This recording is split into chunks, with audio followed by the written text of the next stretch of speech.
All right, let's continue. So we're going to look at common principles and limitations of internal control. That's our next learning objective. First, let's look at these 5 principles of control activities. So remember, when we look at the causal internal control framework, then control activities is one of the areas. So there are 5 common principles of internal control we're going to look at here. First is to establish responsibility, which means assign each task to only one employee. One example we'll give here is give a separate cash register drawer to each cashier at the beginning of his or her shift. And then, of course, after the cashier is done, finishes his or her shift, that cashier will close a drawer, and then the next one will open a drawer again, so that we establish responsibility. No 2 cashiers are sharing the same register drawer. The second one, very important, is to segregate or separate duties. Do not make one employee responsible for all parts of procedure. One example would be authorize a purchase, initiate a purchase request for inventory, authorize it, receive and check it, and then make the payment for it, and then record it in the form of a journal entry, and then make the and record it in the books. All of those ideally should be separated. So an employee initiated the request for purchasing more inventory, a manager authorized on it, the order is placed, and then a receiving clerk received the delivery, and then another person sent out the payment to the supplier, and then the accounting person will record the transaction. So as we can see here, the example says inventory buyers do not also approve payments to suppliers, because if that's the case, then there is a weakness. The same individual who buy the inventory could just set up a fake purchase, and then send out payment to someone for that fake purchase, presumably himself. Restrict access. Do not provide access to assets or inventory unless it's necessary for those persons to that individual's job. So for example, secure cash and other valuable stuff. Cash, in my restaurant case, expensive liquor, wine, steak, food, dessert, as well as data or information, which is very valuable always. So use locks, safe, security cameras, passwords, fingerprint, firewalls, all of those to restrict access, to protect your asset, your data.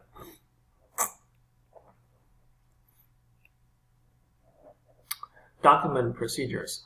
Prepare documents to show activities that have occurred. For example, pre-numbered checks, that your checks are prepared in consecutive numbers, 1001, 1002, 1003, and for any avoided checks should be able to be tracked to find out what happened to the check. And document procedures. Again, I know you're going to watch the documentary entitled All the Queen's Horses. Look at what she did to herself in her basement, in the crawl space. What does she have storage there? You're going to find out towards the second half of that documentary. Independently verified, check others' work. So, for example, you have independent auditors from outside coming to the organization to check the inventory, to check financial records, to check the journal entries. That's why oftentimes financial people are often being put on mandatory vacation time, so that when that person is away from the job for a week or 10 days, some other people can come in and verify what they did. Another example we have here is to check the company's cash balance with cash balance provided by banks, and then to reconcile, we call it reconcile, to reconcile the company's cash balance with the bank's cash balance. Okay, so those are the 5 common principles: establish responsibility, segregate duties, restrict access, document procedures, independently verify. And then actually there are other principles too. For example, find good people to work for the company. Find people with the right skills, with integrity. That's why a lot of companies, if possible, will do, say, criminal background check before they hire people. Again, if you let people with shady history or ill intention into your organization, then you may cause yourself a lot of problems down the road. Other principles could be give your employees a lot of training on internal control, so that they couldn't say, oh, I was never told by anyone to do this or not to do that. Guess what? Now you know. So trainings, ongoing, continuous training on the job for managers, for employees, that's also important. Okay, so here I want to talk about this week's only assignment, which is I want you to finish the discussion forum.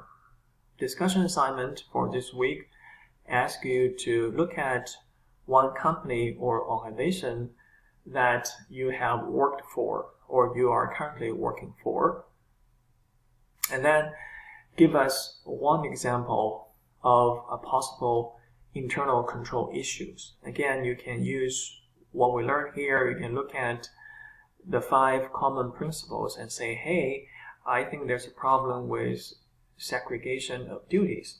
Then describe that. So that's one posting. The second posting is after you made the first posting about one issue of internal control, you need to log in and comment on one other people's initial posting. So for example, if I log in, see someone post something about internal control weakness, then my response will be what should be done or what can be done to address that weakness, to address that issue, to reduce that issue, so eliminate or to help with the organization. So you need to post 2 postings to the discussion forum. The first is about a company or organization that you know of, hopefully you have worked for, one internal control issue or weakness. The second is really like a respond responding to another student's posting and talk about what you think need to be done or could be done to address that internal control weakness. So that's the assignment for this week, for week 10. You need to complete your discussion board assignment before the end of this Friday. All right, one last slide. We're going to talk about limitations of internal control. There are two major limitations to internal control. The first one is, as you can see here, benefits must exceed the cost. In fact, that's an overall kind of governing principle for all accounting procedures we do in business. That is, it makes total sense. The benefits of putting in the internal control procedure must outweigh the cost of doing it. Otherwise, you'll save money by not doing it. The second one is human error or human fraud. For example, you might have a situation of collusion. Even if you have a good internal control system put in place by, say, segregating duties or responsibilities, you divide the job, different steps of the job into 4 different individuals. But if the 4 different individuals collude, they work together to circumvent your internal control, then a good internal control will become useless. So from that perspective, there's no perfect internal control. There will always be human error or human fraud. Okay, so this will conclude part 2 of my lecturing on internal control. Again, start to work on the discussion board assignment, which will be due by the end this Friday. When you do the discussion board, I want to remind everyone that please use complete sentences. Please explain, please justify what you are claiming.